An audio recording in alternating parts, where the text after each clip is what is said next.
Fala galera, belezinha? Professor Fábio, professor de filosofia.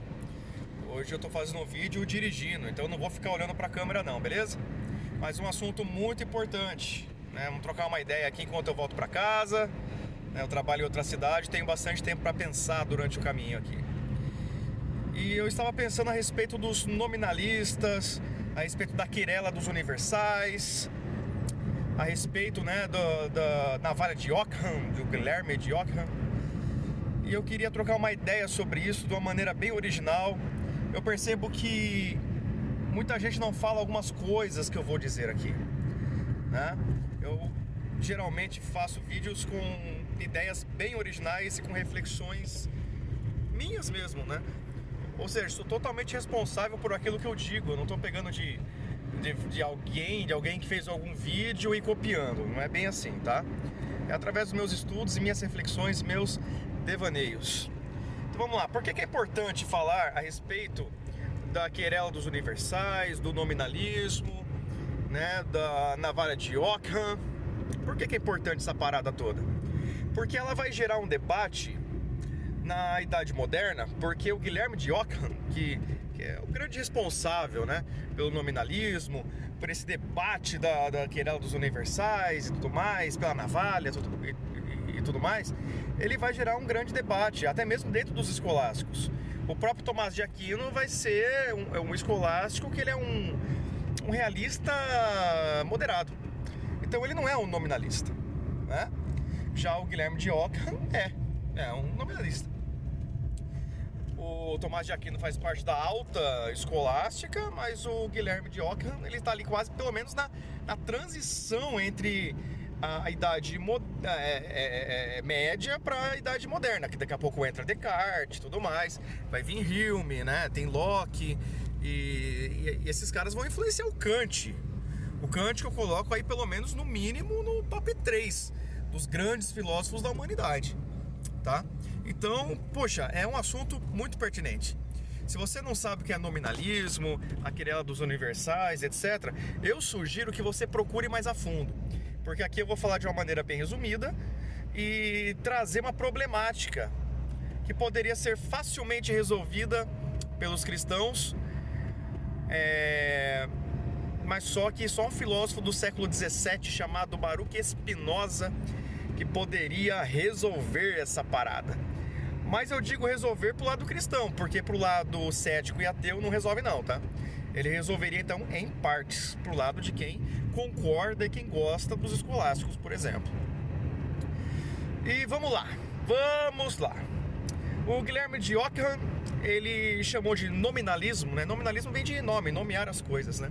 Ele deu muita importância para o indivíduo, dizendo que não existiria os universais sem o indivíduo. Até aí, beleza, todo mundo concorda nas questões de ética, de coragem, de justiça, de amor, enfim, tá? Legal. Só que para o Guilherme de Ockham, para os nominalistas, os universais não passam de etiquetas. O importante mesmo é o indivíduo, porque sem o indivíduo não existem os universais, digamos assim.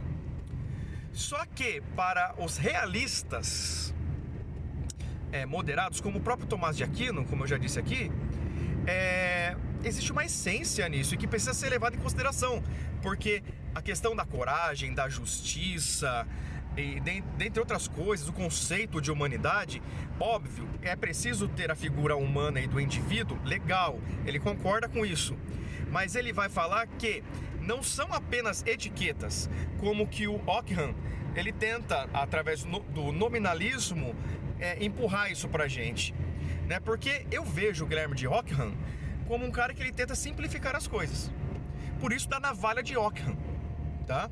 Por isso, porque ele vai falar que muita gente fica enrolando, né? Schopenhauer vai olhar para o Kant, vai falar a respeito das 12 categorias, que não precisaria das categorias universais ou do puro do entendimento, né, que seria transcendental. Ele eliminaria 11 das 12 categorias e ficaria só com a causalidade, no caso de Schopenhauer. Ele vai chamar de simetria arquitetônica. Se você não sabe o que é isso, é meio que uma ofensa, tá? Ele tá meio que criticando o Kant ali, o Schopenhauer. Então o Schopenhauer faz uma espécie de navalha de Ockham para dar uma criticada aí nas 12 categorias kantianas, tá? Não que Schopenhauer deixa de ser kantiano por isso, até porque ele é bem kantiano. Então é isso que eu tentei exemplificar aqui com o Kant e a crítica de Schopenhauer, a navalha de Ockham.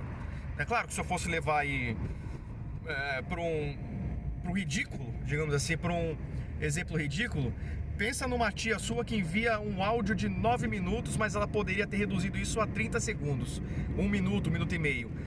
Passa uma navalha de Ockham, né? E você ignoraria o restante da mensagem e se concentraria só no núcleo, no que ela quis dizer. Ou seja, muitos filósofos, ao falar de metafísica, por exemplo, inventam um monte de arestas que não precisava para falar algo simples. Então, um livro, de repente, que tem 1000 páginas, poderia ter 300 páginas, sendo mais objetivo e passando uma navalha de Ockham. Então, beleza, né? Cortar, navalha. Então, explicado a navalha de Ockham, vamos voltar ao quesito de nominalismo, que é mais complicado, tá? No nominalismo, ele vai enfatizar o valor do indivíduo e vai colocar as questões universais como etiquetas, vai assim nomear as coisas. Então ele não vai dar uma grande importância para isso, mais para o indivíduo do que para as coisas universais. Os realistas moderados vão dizer o seguinte: as coisas universais têm tanta importância quanto o indivíduo, porque são as coisas universais que vão fazer com que o ser humano faça seus desígnios, com que o mundo aconteça e se transforme por causa das coisas universais. Então as coisas universais é que movem o ser humano. Então, assim, ele não desqualifica o nominalismo, mas ele tenta completar o nominalismo criticando um pouco ele. Falando, não, é o seguinte, não são apenas etiquetas, não são apenas nome, o Guilherme de Ockham. Eles têm, os universais têm uma questão fundamental de mover a humanidade. Isso aí é uma visão realista moderada do próprio escolástico, por exemplo. Mas o paradoxo vai vir depois também com outros filósofos, porque o Guilherme de Ockham, ele vai colocar o nominalismo para as coisas empíricas, fenomênicas e sensíveis. Mas só que ao mesmo tempo, por ele ser cristão, ele aceita nomear a questão transcendental, não como Kant nomeou, é claro, nas categorias, mas transcendental dogmática religiosa, que seria a questão de Deus, diabo, anjos, arcanjos e tudo mais. Ou seja, para o Guilherme de Ockham não há incoerência nisso, porque por mais que ele fale da experiência empírica, ele vai falar que ele teve experiência empírica com Deus e com a teologia, então para ele tudo bem. Mas só que para quem é ateu, por exemplo, e tem uma visão mais crítica e cética, vai falar, não está tudo bem, porque nem todo mundo tem experiência empírica com Deus, então isso não vale. Porque já que o nominalismo é para a experiência empírica, então por que você fica defendendo ainda e nomeando as questões transcendentais no modo religioso? Isso acaba sendo uma problemática, um paradoxo. Mas aí os cristãos vão dizer, não, você não teve a experiência empírica porque você não deu lado para Deus, porque você não aceitou Jesus, porque isso e aquilo. E os ateus vão falar, não, negativo, eu não acredito nele, ele não existe, blá blá blá. Então isso acaba virando um impasse filosófico, né? Platão, por exemplo, Platão influenciou demais Cara, a escolástica não seria escolástica, o cristianismo, o islamismo, o judaísmo não seriam essas religiões que são sem uma base platônica e aristotélica. Ponto. Só que para Platão, o nominalismo seria algo diferente até. Porque para o nominalismo e para os realistas moderados, existem os universais, mas dentro do indivíduo. Para Platão, não. Os universais estão no mundo das ideias. Aqui, os indivíduos são separados dos universais e a gente vive em arquétipos. Tá? Então, a visão platônica é diferente. Influenciou na escolástica, a patrística, mas ele teria uma visão diferente de nominalismo, que foi surgir com Guilherme de Ockham, né, no final da Idade Média. Eu não estou fazendo anacronismo linguístico histórico aqui, tá? Estou fazendo comparações, porque Platão de fato influenciou na escolástica. Então, qual filósofo que eu acho que resolveria essa parada, né, para os cristãos? Porque para quem não é cristão ele não resolve. Um filósofo do século XVII chamado Baruch de Spinoza. Então o Spinoza falaria, ó, o seguinte, Deus está em tudo, ele é unissubstancialismo, a única substância, nós somos os módulos e Deus está em todo lugar na natureza, logo nós somos natureza, logo Deus também está dentro de nós. Porque os escolásticos não falavam que Deus está dentro de nós. Deus seria uma figura independente da gente, seria um ente, seria uma outra coisa. Mas para Spinoza, Deus estaria dentro da gente tranquilamente. Então, se os medievais tivesse esse argumento do Spinoza, que veio depois, veio no século XVII, o filósofo moderno, talvez eles teriam mais embasamento até, né? Porém, para quem é cético e é ateu, não acredita em divindade e coisa do tipo, isso não funciona.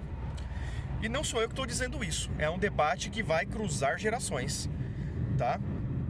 Eu espero que eu tenha elucidado bem a respeito da navalha de Ockham, do nominalismo, a respeito da quirela, dos universais. Quando fala quirela, não esqueça, é um debate sobre os universais, né? Eu trouxe uma reflexão aqui, talvez um ponto de vista que ajudaria os cristãos, trazendo a doutrina espinosista.